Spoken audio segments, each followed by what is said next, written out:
Od 2004. godine, kada je na poticaj UNICEF-a ustanovljen Kids festival, preko 40.000 učenika iz cijele Bosne i Hercegovine sudjelovalo je na manifestacijama od zabavnog do edukativnog sadržaja, a svi posjet Sarajevu zasigurno pamte kao nešto neponovljivo i nezaboravno. Osim glazbe, filma, knjige, plesa i slatkiša, učenici svake godine imaju prigodu upoznati rad određenih institucija i ustanova. Ovoga lipnja neki od njih posjetili su i zračnu luku Sarajevo. Kao i prethodnih i ove godine granična policija odazvala se učešću u Kids festivalu. Djeca će imati priliku da vide pasošku kontrolu, dok u centar KDZ kontrolu.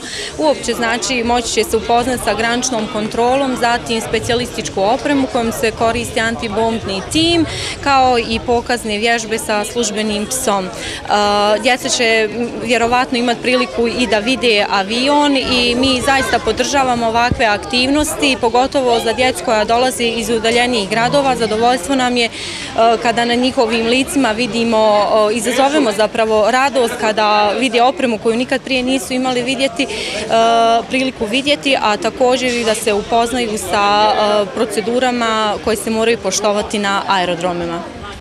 Učenici iz Cazina sa svojim učiteljicama jedva su čekali vidjeti zrakoplove, premda su s pažnjom slušali domaćina, graničnog policajca Amira Malagića, koji ih je proveo i objasnio im rad pojedinih odjela.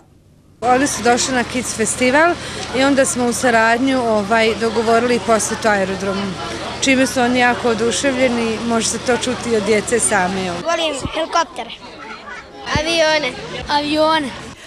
Osim rada policije, tematski dio ovogodišnjeg Kids festivala bio je posvećen, a to je itekako važno, djeci sa invaliditetom i njihovim uključivanjem u redovitu nastavu.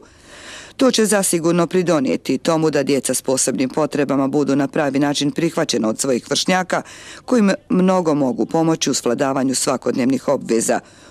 Ujedno, tako će se zajedno pripremati za gradnju humanijeg društva, što je od neprocjenjive vrijednosti.